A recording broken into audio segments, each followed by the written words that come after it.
He charmed audiences for decades with his smooth crooning and wholesome charm. But behind the scenes, entertainer Andy Williams navigated a far more colorful personal life than his pristine public image conveyed. Affairs, scandal, politically connected confidants, and a murder trial involving his ex-wife represent just part of the adventure. Facts Verse presents He Died 12 Years Ago. Now the truth about Andy Williams' affairs come to light. Romance with Kay Thompson.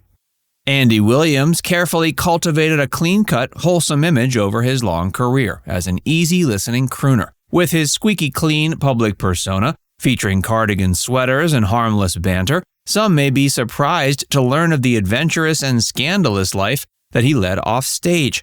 Though married twice for long stretches, he was involved in affairs and illicit relationships that frequently made headlines. One of his earliest and most impactful relationships was with his mentor, Kay Thompson. Thompson was a multi-talented entertainer who enjoyed success as a dancer, singer, actress, and author of the popular Eloise children's books, as well as a vocal coach and arranger for MGM Studios. She first encountered Williams in the 1940s when she helped prepare an act around the younger singer and his brothers. Though Andy was still a teenager at the time and Thompson was in her late 30s, romance soon blossomed. Keeping such an age-mismatched love affair under wraps to avoid public judgment, Thompson and Williams, nevertheless, became inseparable. The savvy showbiz vet took the budding singer under her wing personally and professionally.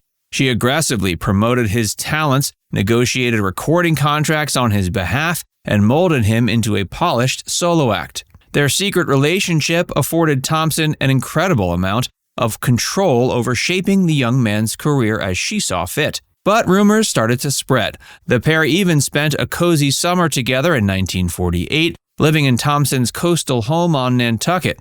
But when she arranged a lucrative national song and dance tour for herself the following year, she made sure her contract allowed her to perform with or without Williams and his singing siblings. As much as Thompson loved Andy, she wasn't about to let business prospects suffer. Williams remained devoted to Thompson for well over a decade, even after his first marriage. But by 1962, Andy's rising stardom as a mainstream crooner and his newfound marital responsibilities led to finally splitting from his longtime ladylove and mentor. Affair with Ethel Kennedy.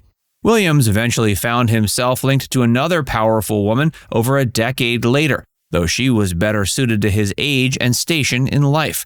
His connection to politics developed through forming a close personal relationship with Senator Robert F. Kennedy and his wife Ethel. Williams was among the celebrity guests present at the Ambassador Hotel the tragic night in 1968 when RFK was assassinated. He went on to deliver a moving performance of Battle Hymn of the Republic at Kennedy's funeral. In the following years, he maintained a very intimate bond with Ethel Kennedy. But as time passed, his devotion to the grieving political widow raised eyebrows. Rumors swirled of a romantic affair, contributing to the dissolution of Williams's high-profile marriage to French actress Claudine Longet in 1975. Both Andy and Ethel firmly denied breaching any matrimonial bonds or inappropriate relations, insisting they were merely dear friends. Murder trial of ex-wife. Speaking of Claudine Longet, Williams's private life turned even more sensational following the collapse of their marriage. In 1976, his ex-wife and the mother of his children was charged with fatally shooting her boyfriend, Vladimir Spider Sabich, an Olympic skier, in his Aspen chalet. The crime itself was shocking enough, but the celebrity-laden location and ties to the entertainment industry set the scandal into overdrive. The evidence implicating Longet was quite damning, but her legal team managed to get certain forensic details thrown out due to police procedural errors, affording plausible grounds for her claim of the gun discharging accidentally. When the controversial case finally went to trial, Williams made national news by showing up to court daily in support of his ex-wife and accused murderer of her lover. The crooner even testified on her behalf as a character witness. In the end, she avoided a murder conviction and was instead found guilty of a lesser charge of criminal negligence. Rumors of other infidelities.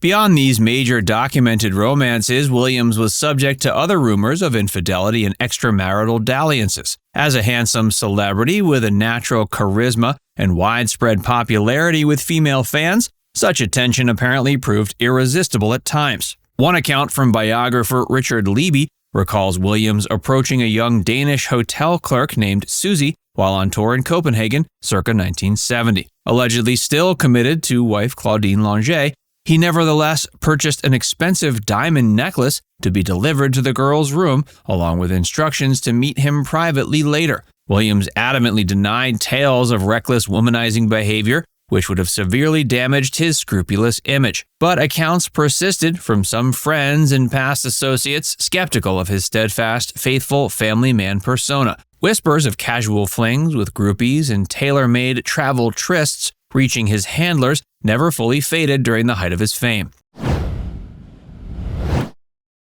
Befriending political leaders. Beyond his ties to the Kennedy clan, Williams cultivated personal friendships with numerous political leaders from both sides of the aisle. Initially, his early and ardent support for RFK's 1968 presidential bid, as well as his continuing close relationship with Ethel Kennedy long after her husband's assassination, aligned Williams's public image with the Democrats. As the 1960s counterculture and anti-war movements took hold, Williams stood as a vocal advocate for progressive figures like John Lennon. When the Nixon administration threatened deportation of the outspoken Beatle, Williams fiercely defended Lennon's right to continue living in America. He even aided directly in legal efforts to block the controversial deportation during Lennon's high-profile anti-war activism period. This principled stand, choosing personal loyalty over conservative expectations, surprised many observers. However, in the later years, following the political upheaval of the 60s and 70s, Williams increasingly aligned himself with Republican figures and the party's orthodox stances. As an avowed arch-conservative in his later period, he lodged pointed criticisms against President Obama, going as far as accusing him of promoting Marxist ideology. Some saw this as Williams reverting to his Middle American roots while putting the more turbulent days of liberal crusades behind him. Yet, when it came to individual relationships, he demonstrated an ability to transcend partisan politics if he held personal affection towards public figures. While cozying up to right-wing leaders, Ronald Reagan and George Bush, he maintained lifelong bonds connecting back to Democratic stalwarts like Tip O'Neill and Ted Kennedy. His personal linkages reflect more consistent loyalty to people rather than strict ideological identification. This nuance allowed him to navigate the shifts in the political landscape using his charm and character. Now it's time to hear from you. Which part of these stories was most surprising to hear about? Let us know in the comments section below.